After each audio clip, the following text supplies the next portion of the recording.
in the times now where we're going to have to really operate out of restoring people, really getting to the root of the problem, because what we're seeing is a lot of people that are traumatized, they're triggered, and they were good, but gone bad. So I'm going to grind harder right now so I can save the next generation. I'm going to grind hard right now so I can show them a lifestyle that I didn't get a chance to see. So capitalize off your pain, period. Prayer changes everything. Do you have a relationship with God? Because that's really where it starts. Do you have the willpower to really have a heart change, a mind, a transforming of your mind? Keep Him number one. You cannot lose if you keep God first. Do you need somebody that is spiritually involved? I mean, they already got to be saved. I mean, they got to be, on point. On my level. Yeah, spiritually. Now, if you come like that, bravo, God. Whew. However, no. Because we have to understand through the maturity lens that everybody's not on the same levels. But if you're willing, you can work with somebody that's willing all day long. If you're not even trying, First of all, God ain't gonna send me that. I just believe you not gonna do me like that. Okay. But if you are at least trying, because I understand that I'm a dominant woman myself, and that doesn't mean that you're less dominant. And we have to understand, even as women, that men are coming with traumas, feelings, and all of that too. And it took me some time to understand that it's not just about me. That men have feelings, men have traumas, men have things that they need to work through as well. So it's going to take us as women being able to go sit down ourselves before we try to correct and check a man. Like, you can't correct and check no man if you ain't corrected and checked it yourself. So now I won't require my man to be like, hey, you need to be on my level or you out the door. No, nowadays you got to work with people. Are you worth me working and waiting on? Are you worth it? And if a man show you he's worth it, like a provider, protector, all of that, but the last thing is because he ain't really spiritual like you, and you gonna count it all away, you foolish.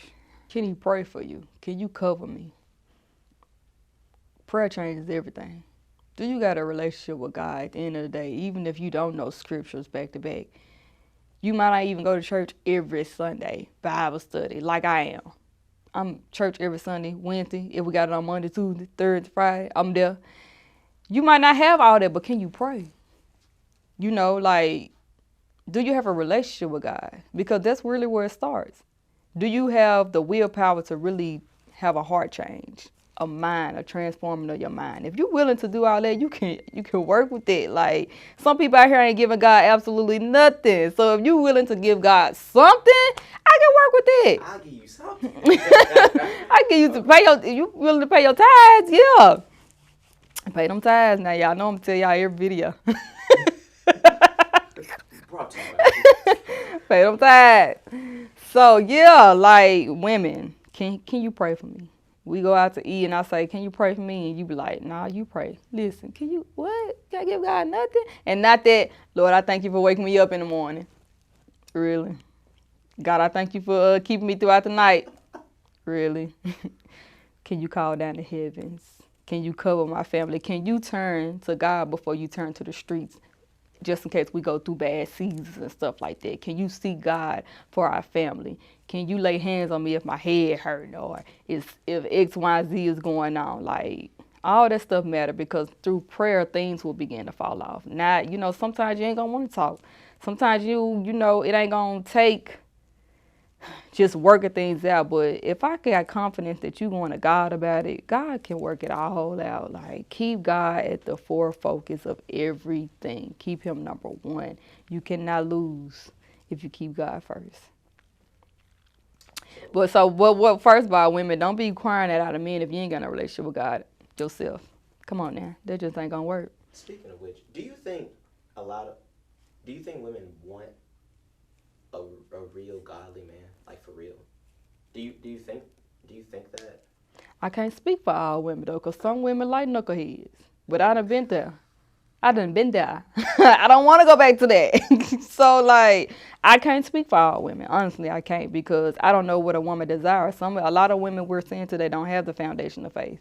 They don't have that foundation. They was raised seeing mama getting knocked upside the head, daddy being drug addicts, and all of that. So most of the time, you're gonna be drawn to what you saw growing up. And so when you come across a godly man, you probably gonna just take him through that. Like a God gave me the other day, like a lot of things we're seeing today is either good girls gone bad or good men gone bad because they came across the wrong person who could not handle what they had at that moment. And so we got to get to the place where we're, as his chosen people, are going to have to understand that we're in the times now where we're going to have to really operate out of restoring people, really getting to the root of the problem, because what we're seeing is a lot of people that are traumatized, they're triggered, and they were good but gone bad. I've met a lot of people that feel like you. They are holding the burden of lifting people up, and it's a lot when it seems like you're the only one doing it. Like Elijah thought he was the only prophet out here, and then he saw those other prophets in the cave, as it were. Right? What pushes you forward? Knowing that this is what God has chosen me for. Like, you don't get to tell me no, because I could choose somebody else. But what good is that? Like, the reward is greater for me. Like, basically being obedient and reaping the rewards of my obedience. And not only that, it's what oozes out of me, helping other people. I'll say it till I'm blue in the face. That's literally what my name, Ranika, means. It's, don't call me Ranika, y'all. It's Ranika. You don't have the privilege of calling me Ranika, but that's how my real name is pronounced. It's literally it's literally what my name means, helping people.